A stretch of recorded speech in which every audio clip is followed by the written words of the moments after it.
Bienvenidos, esto es Hoy Nos Toca a la Noche. Vamos a hacer un repaso y análisis de los temas del día, principalmente haciendo foco a este pedido de la Corte Suprema de la causa que involucra a la expresidenta Cristina Fernández de Kirchner en cuanto a las obras públicas, que suscitó todo tipo de opiniones, a favor, en contra, sobre este pedido y que realmente también puso en el foco de las críticas a la justicia, pero mucha lupa y mucho realce en el tapete acerca de las internas que puede llegar a tener la Corte Suprema. En todo esto, las posturas fueron totalmente contrapuestas. En el día de ayer, quienes defendían que el pedido de la Corte Suprema era una garantía a la justicia y a la exmandataria para que el proceso se dé de forma correcta, hoy ya hablan de una justicia limitada. Y por lo contrario, quienes ayer estaban pidiendo que no haya impunidad, hoy más o menos se mostraron aliviados porque finalmente el martes comienza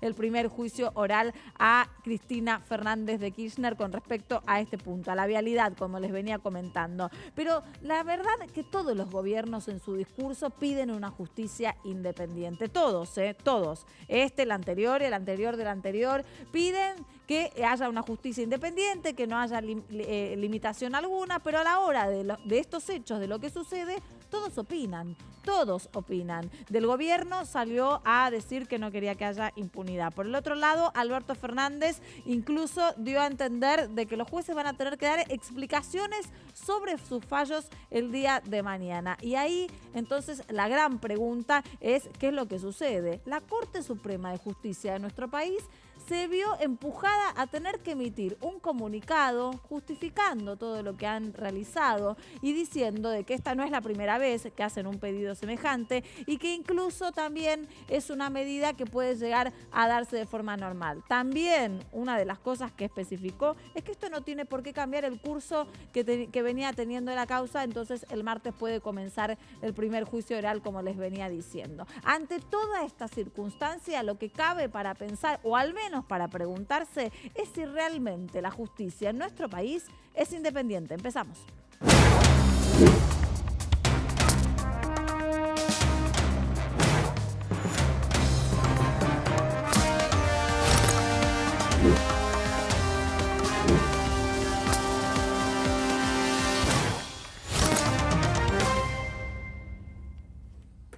Preguntábamos acerca de la justicia, nos preguntábamos acerca de este foco que empieza a tener la Corte Suprema en cuanto a las internas que vienen saltando después de que pidió la causa de vialidad que involucra a Cristina Fernández de Kirchner. Lo cierto es que con todos los hechos, hoy quedó en claro que el martes comienza el juicio y el arco opositor, el arco del gobierno, todo el arco político se vio involucrado en opinar acerca de este tema. Así que vamos a analizarlo, principalmente vamos a saludar ahora a nuestro compañero Nicolás Luca, y quien nos va a ayudar sobre este tema es Natalia Aguiar, que es periodista, abogada y autora del libro El Señor de la Corte. Así que de la Corte sabe mucho. Buenas noches. ¿Qué tal? ¿Cómo están? ¿Bien?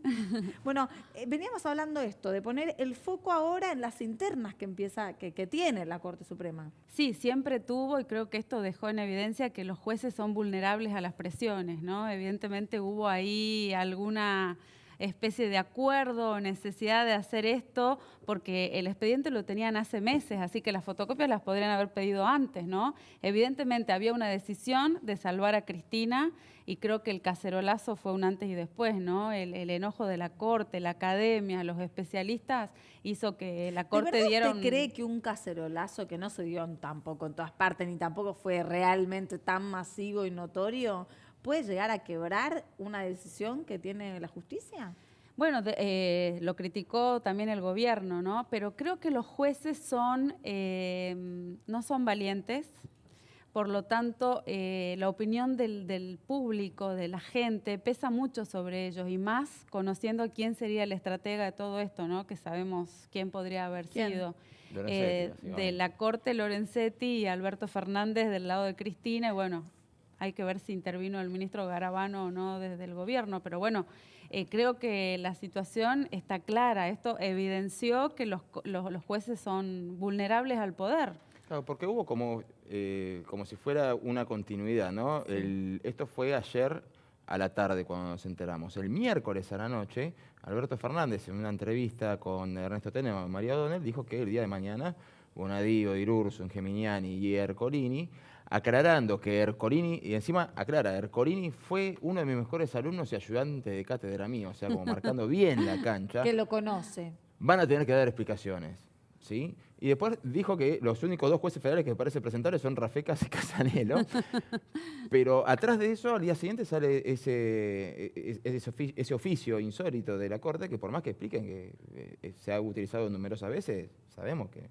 Bueno, numerosas veces, pero a ver, no aclara en ese oficio que no era para interrumpir el inicio del juicio. Si lo hubiera aclarado, no se hubiera armado todo este tole-tole, y creo que sí había, por información y por conocer cómo se manejan las internas, creo que sí había una intención de salvar a Cristina. En el fondo creo que la van a salvar igual. A ver, hay que dividir desde mi óptica lo político y lo técnico. Esto la termina salvando también a Cristina porque la causa, si yo no vi el expediente entero, ni completo, ni pude estudiar todo. Si es como dice la defensa de Cristina Fernández de Kirchner, la causa va a ser declarada nula. Así que ahora, después, cuando transcurre el juicio, la Corte está como advirtiendo que hay circunstancias que no están bien, ¿no? Porque se le negó el derecho a defensa. A mí me gustaría aprovechar que vos investigaste mucho la Corte Suprema y los vínculos que puede llegar a tener para que nos cuentes un poco cómo es la interna, cómo funciona, cómo piensan, qué vínculos tienen. Pero hay una persona también del arco político que ayer se encargó un poco de contar algunas pequeñeces, y esa es Lilita Carrió, que últimamente viene punzando principalmente a la figura de Lorenzetti. Lo escuchamos.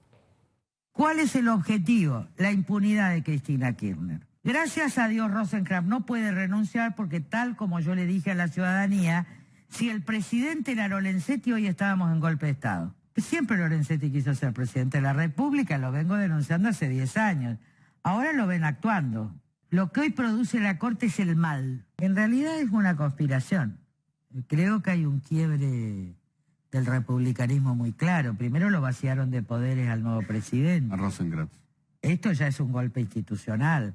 Estén en contra de los pactos de impunidad del viejo Alberto Fernández, de Lorenzetti, de toda esta mugre. ¿Quién es Lorenzetti?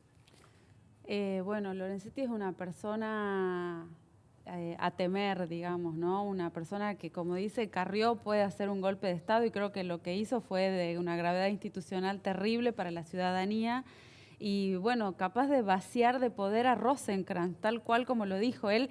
Lo que cuenta mi libro particularmente es cómo él armó durante los 12 años del kirchnerismo toda una estructura de poder. Cuando lo desvinculan de la presidencia de la Corte, donde estaba realmente la disponibilidad de poder y del manejo presupuestario, empieza a destruir esa estructura que él mismo había construido porque le tocaba dirigirla a Rosenkrantz. Y bueno, ahora es una guerra sanguinaria la que se está viviendo dentro de la Corte por una cuestión de poder, ¿no? ¿Pero el objetivo qué es? ¿Tener más poder? El objetivo es la ceguera de poder, es quién maneja la situación. Y hoy, a los hechos me remito y las últimas resoluciones, tenemos un presidente de la Corte, Carlos Rosenkrantz, que firma solo, y quien digita la batuta del peronismo, si se quiere, es Lorenzetti, ¿no? Con los votos de Hayton, Maqueda y Rosati. Hay que tener en cuenta que el Poder Ejecutivo puede presidir el gobierno, el Poder Legislativo puede sacar leyes, pero el Poder Judicial es el que dispone sobre los 3 derechos humanos básicos de cada ciudadano. O sea, el hombre está a cargo de todo el organismo que puede decidir quién va preso, quién no, quién puede perder su patrimonio y quién no. Ahora, si vamos por los otros nombres, la escuchamos hablar a Carrió ayer, y hay una persona que llegó a la Corte hace poco impulsada por Carrió. Y que Carrió se siente traicionada por esa persona, y uno cuando va al CB agarra y dice, ¿cómo te pudiste sentir traicionada? ¿Carrió peca de inocente en algunas cosas a esta altura o podemos creer cualquier otra cosa? Es difícil, ¿no?, descifrar a Carrió, pero en el caso de Rosati creo que sí, debería sentirse traicionada porque lo propuso ella. entiendo que eran compañeros o amigos de una organización de constitucionalistas que hay a nivel nacional y se conocían realmente como técnicos del derecho, ¿no? Fuera de la política. Y ella lo propuso como para que llegara a la Corte, así que bueno, sí, creo que también hay un sesgo de inocencia ahí o de utopía justiciera como ella siempre, ¿no? se muestra, pero lo cierto es que el poder cega y la Corte Suprema, los jueces tienen mayor poder que lo que la gente común sabe. Me parece que esa era la impronta que yo tenía, por lo menos la decisión que tenía cuando salió el libro, que se conozca lo que pasó ahora estos días, la gravedad que genera la decisión de la justicia y la implicancia que tiene sobre la sociedad. Pero en este sentido, entonces me hago la misma pregunta que en el inicio del programa. ¿Tenemos una justicia realmente independiente en la Argentina? No, desde ya que no. Esto lo demuestra, ¿no? No somos, además de no ser independiente, no es igual para todo el mundo. O sea, no va a ser lo mismo para mí, para un ciudadano de a pie, que para ni Cristina Kirchner, ni Macri, ni etcétera. O sea, hay ciudadanos de primera, de segunda y de tercera para los jueces. ¿Y hay algo que lo puede llegar a cambiar eso? El voto y de la gente y también una decisión política de cambiar la justicia, ¿no? Es cierto que sin justicia, como dijeron últimamente, hubo polémica sobre eso, es imposible la subsistencia de la sociedad porque ejerce las veces de dique de contención de la sociedad. Si no, sería una locura, nos mataríamos entre todos, ¿no? Habla de una especie de contrato social. Pero la justicia actualmente, esto queda demostrado que si en primera instancia, segunda instancia, tercera y cuarta, porque penal tiene 4 instancias, y la Corte se dan cuenta de que hay una serie de nulidades o que no se le dio el derecho a defensa, en este caso a Cristina Kirchner o a cualquier otra persona, todo el proceso está viciado. Al de estar viciado puede ser declarado nulo en algún momento. Y creo en el fondo que le están haciendo un favor a Cristina. Hubo un caso que me lo recordaba hoy una amiga, el caso de AMIA, que fue declarado nulo toda la parte del juicio desde el momento en que se sabe que a Tejeldín se le paga esa coima, ese dinero, hasta la actualidad. Ese juicio hace 25 años que está paralizado. Y el Tribunal Oral Federal 3 declaró nulo. Creo que vamos por el mismo camino con esta causa. ¿Y qué pasó con Hayton de Nolasco, que venía acompañando a Rosenkrantz? O sea, Rosenkrantz no estaba tan solo, era minoría, 2 contra 3, pero ahora quedó totalmente solo de un día para el otro. Hayton de Nolasco es un caso emblemático de ilegalidad absoluta dentro de la Corte. ¿Por qué? Porque Hayton de Nolasco debería haberse ido en diciembre del año pasado. ¿Qué pasó? Ella había presentado una causa, una acción declarativa para no irse después de los 75 años cuando ella no está protegida por la última reforma constitucional porque ella juró con la reforma del 94, no con la anterior. Así que se tendría que haber ido. El gobierno, ella inicia una acción contra el Estado y el gobierno no sigue el cuestionamiento, por lo tanto, la situación queda firme y ella sigue allí de manera ilegal, si se quiere, para los parámetros constitucionales. Así ¿Y los que, otros 3 jueces podrían presionarla? así dicen que hubo una reunión en la que Lorenzetti se presentó en el despacho de la doctora Hayton y le dijo, mantengamos a quien es actualmente quien maneja todo el presupuesto del Poder Judicial, que era su ladero, Daniel Marchi, porque si no, en algún momento tu causa, doctora Hayton, va a llegar a las manos de los ministros y nosotros vamos a resolver en contra. Así funciona la justicia nacional argentina. ¿Y cuáles son los vínculos que tiene con la política? Todos, todo el tiempo. O sea, ¿Y de todo el arco político? Y de todo el arco político, sí, y de la CIDE y de organismos internacionales. O sea, realmente es una situación grave en la que se encuentra la justicia nacional. En este caso tenemos una causa enfrente que es la de Cristina Kirchner. Usted asegura que esto no va a llegar a ningún lado y que se intentó beneficiar a la exmandataria. Sí, de las dos maneras creo que se la está beneficiando. ¿No entra en ningún punto la vía de análisis como para por lo menos preguntarse si en realidad fue una medida o una circunstancia como para ver si se garantizan ciertos derechos a la expresidenta? Creo que sí. Para que no haya hazaña, a eso es a lo que voy. Creo que la Corte actuó desde lo técnico de manera equivocada. No puede intervenir la Corte sin sentencia firme. Entonces, este supuesto pedido de las fotocopias era en principio con la intención de suspender el juicio porque hay recursos de queja de las personas que están imputadas en esa causa que la Corte decidió abrir y analizar. Si la Corte decide eso, significa que hay fundamento como para que se realice esa situación, ese estudio de análisis. Se podría haber suspendido el juicio, por supuesto, pero bueno, esto creo que hubo acuerdos políticos como para que el juicio se inicie directamente, pero la Corte advierte, y creo que para evitar un papelón, esto desde lo político, la Corte dice, paremos porque esta causa se cae. Advierte la Corte que esto va por mal camino, por la presión política y porque los grandes medios quieren la foto de Cristina en el banquillo, la Corte se ve obligada, presionada a avanzar y la verdad que nos está dando el ejemplo que todos los ciudadanos nos merecemos, ¿no? De seguridad jurídica. Si uno tiene un problema, ¿dónde va al médico? En este caso, si uno tiene un problema, ¿dónde va a ir? No sé.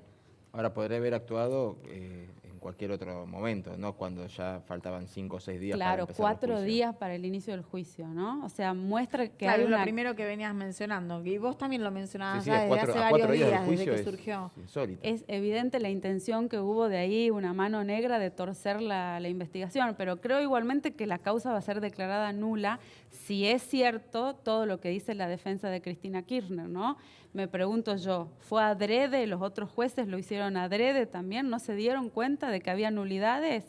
En derecho penal se dice la teoría del árbol envenenado, que todo el mundo lo conoce, que es una manzanita podrida. Bueno, esto va a terminar como la causa AMIA, me parece. ¿No podría ser también como que no se encuentra sustento ante la investigación? A ver, es que en la Argentina está el principio, y en la mayoría de los países democráticos, el principio de inocencia por sobre todas las cosas. Sea Kirchner, sea Macri, sea Juan Pérez, lo tiene como ciudadano. Si en este caso fuera Cristina Kirchner o fuera Mauricio Macri al que se le negó el derecho de defensa, la gravedad es mayúscula. Y creo que es lo que la Corte intentó tratar de frenar, ¿no? Que esto sea terrible. Por supuesto que hubo un oportunismo político y del momento y de la situación, pero se dieron cuenta que esto realmente es una aberración que va directo a la nulidad. Bueno, en algún punto entonces trataron de ponerle un marco jurídico, un sendero de justicia Con la a la intención situación. primera de... Con una frenar el intención juicio. política. con la intención política de salvar a Cristina, ¿no? Usted insiste que es una cuestión de total política. A mí, la verdad, puede ser ingenuo mi planteo, ¿no? Pero sentir como ciudadana que no se puede creer en la justicia me resulta tan de enorme decepción que intento ver si no hay algún marco más allá de que seguramente hay influencia política en todos los ámbitos. Me parece terrible. Entonces, ¿qué le podemos decir a la gente que nos está viendo, usted como abogada, como investigadora de la justicia también, sobre si creer o no? No crea, que cuestione, que estudie, que analice, que cuestione todo. A ver, si uno va a ser juzgado por personas que son corruptas y que son personas que no merecen estar en ese lugar porque no son lo que aparentan de legalidad, entonces yo no puedo ser juzgada como una persona que es corrupta. A ver, la realidad es esa, los jueces tienen que ser impolutos, tienen que tener ciertos dones de buena gente, moral, conducta, Rectos. nivel académico, tienen que ser rectos. Bueno, la verdad que esto deja mucho que desear, ¿no? Si les estoy diciendo que Hayton está de manera ilegal en la corte, bueno. Yo para dimensionar un poquito el poder de Lorenzetti que tanto has denunciado, te pediría si te animás a contar qué fue lo que pasó con tu libro cuando salió. Bueno, muy parecido a lo que pasó con esta causa, ¿no? Bueno, yo soy la que lo sufrió, por eso lo traigo a colación. Muy parecido, es decir, se tomó la decisión a las 2 horas de que el libro estaba en las calles de sacarlo, de prohibirlo, por supuesto con supuesta anuencia de la editorial, porque se prohibió su venta. Y acá con el comunicado de la Corte pasó lo mismo. Un día deciden una cosa y al otro día rápidamente deciden otra. Esas son las estrategias políticas poco acertadas de gente que está ciega de poder y que puede llegar a tener una psicopatía, ¿no? Porque el poder cega, lo he vivido, he recibido presiones, amenazas, continúan, amenazas de muerte, me han comparado con Cabezas, operadores de Lorenzetti, y han reconocido ellos que fue el mismo Lorenzetti el que mandó a prohibir el libro, ¿no? Además de ofrecerme dinero, dólares, cargos en la justicia, trabajos en los medios. Así que bueno, fue una situación compleja y que solo le dio más sustento a su investigación. Y creo que ¿no? fue el mejor Que solo director le dio de más marketing. argumento a lo que está investigando. Y ayer tuve un grato, después de 2 años, porque ya hace 2 años que salió el libro, me llamó alguien desde Ámsterdam, un reconocido periodista argentino, para decirme, mira Natalia, 2 años y recién ahora se pone sobre el tapete quién es quién. Y creo que sí, a ver, era cuestión de tiempo y se está demostrando quién es quién, ¿no? ¿Y va a poder Rosenkrantz seguir ahí navegando y conviviendo con esa interna? En la que todos parecen poner como al más fuerte, como a Lorenzetti. No, desde ya. Eso no está en duda, que Lorenzetti es el más fuerte y que ganó la pulseada hasta ahora, desde ya. No lo sé.